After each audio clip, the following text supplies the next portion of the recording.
Ini adalah kasus yang bukan dirujuk ya pada kondisi datang dengan kondisi tulang hidung yang tidak terlihat ya, dengan air ketuban yang berlebihan. Dan di sini saya suatu memperhatikan wajah yang kita lihat itu ada sesuatu yang tidak normal ya pada wajah, seperti daun telinganya cenderung di bawah atau posisinya low ear set, jadi daun telinganya ke bawah, tidak di posisi yang seharusnya dia berada di atas ya.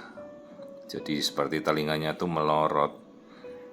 Terus yang kita lihat ini wajah, terlihat wajah yang kita namakan upslanting palpebra, jadi seolah-olah itu sudut garis matanya tuh melekuk ke atas ya. Ini telinganya ya, telinganya seolah-olah kalau kita pakai kacamata itu kan daun telinga menyanggah gagang kacamata. Nah ini kalau kita pasang kacamata ya telinganya seolah-olah melorot di bawahnya. Dan kemudian ini tampak mata, kelihatan ya dari sudut mata tuh ada yang menyudut ke atas ya, seperti membentuk sudut ke atas gitu. Nah ini yang kita arahkan. Jadi sudut matanya itu melekuk ke atas, ini namanya upslanting palpebra. Ya inilah tampak wajah dari suatu kondisi yang kita curigai sebagai wajah Down syndrome ya. Sulit untuk kita melihat. Hanya kalau kita sudah mengerti biasanya kita tahu. Dan tulang hidung si bayi ini tidak terbentuk. Jadi tulang hidungnya nggak ada ya. Ini karakteristik dari wajah Down syndrome ya. Harus hati-hati kita bisa melihat kondisi yang namanya upslanting palpebra seperti ini ya. Jadi sudut matanya tuh melekuk ke atas. Ya, Down syndrome itu semua ras, suku, semuanya sama ya, upslanting palpebra.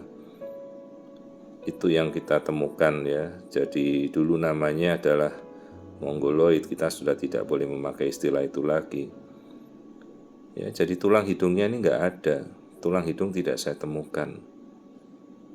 Jadi istilah Down syndrome itu sesuai nama penemunya Sir Langdon Down, itu ditemukan sekitar abad 19 ya, tahun 18, yang dia menjelaskan semuanya wajahnya sama persis, kelainan pada trisomi 21 di mana dia ketambahan 3 gen, 3 kromosom ya. Ini tulang hidungnya absen. Jadi awal mulanya nih pasien datang tanpa dirujuk, hanya pasien ini kok cemas ya, dikatakan air ketubannya berlebihan, tapi tidak ditindaklanjuti dengan merujuk, dikatakan semuanya normal. Nah ini kita lihat bentuk tempurung kepalanya itu namanya brachycephalus, jadi bentuknya kayak bundar, kayak bola begitu. Ini hamilnya sudah mau 28 minggu.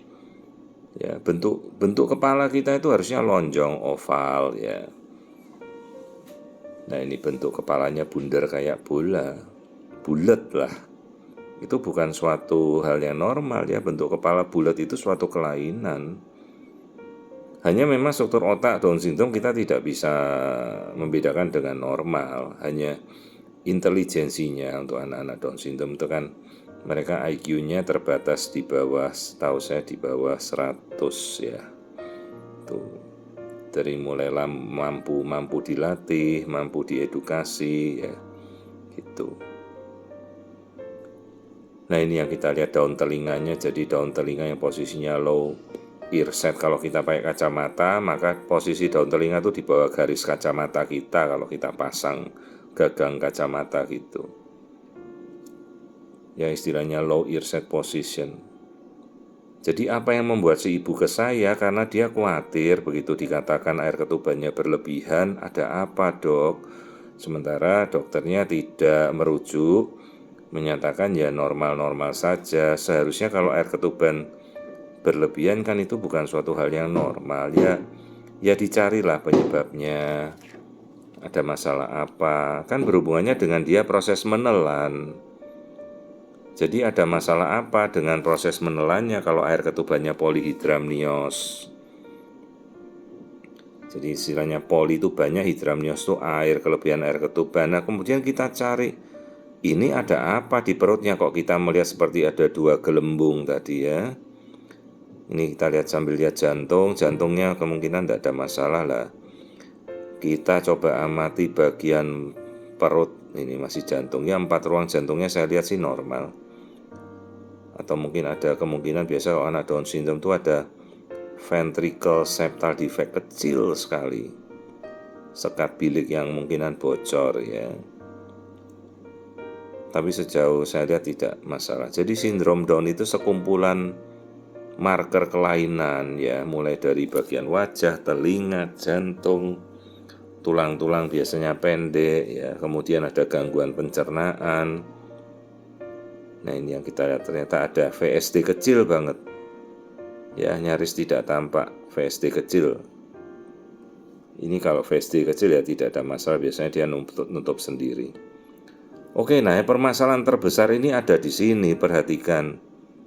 Ini kan lambung, lah struktur lambung kemudian kok ada bolong 2 seperti gelembung begitu. Jadi ini adalah kasus atresia duodenum di mana struktur lambung tidak nyambung ke usus. Jadi ada penyumbatan di bagian ujung lambung namanya antrum pylorus. Sebelum dia memasuki usus, kalau usus yang bagian pertama setahu saya usus halus ya. Usus halus, habis itu baru usus 12 jari, baru usus besar ya. Jadi ini antara usus halusnya dia tidak nyambung ke bagian ujung dari lambung. Jadi tampak seperti double bubble begitu. Ya. Pantas saja air ketubannya banyak karena si bayi tidak bisa memproses minum. Minum dia masuk ke mulut, ya, masuk ke tenggorokan, terus masuk ke lambung. Saya kadang-kadang tertukar antara tenggorokan dan kerongkongan. Kalau pakai bahasa Latin kedokteran lebih mudah ya.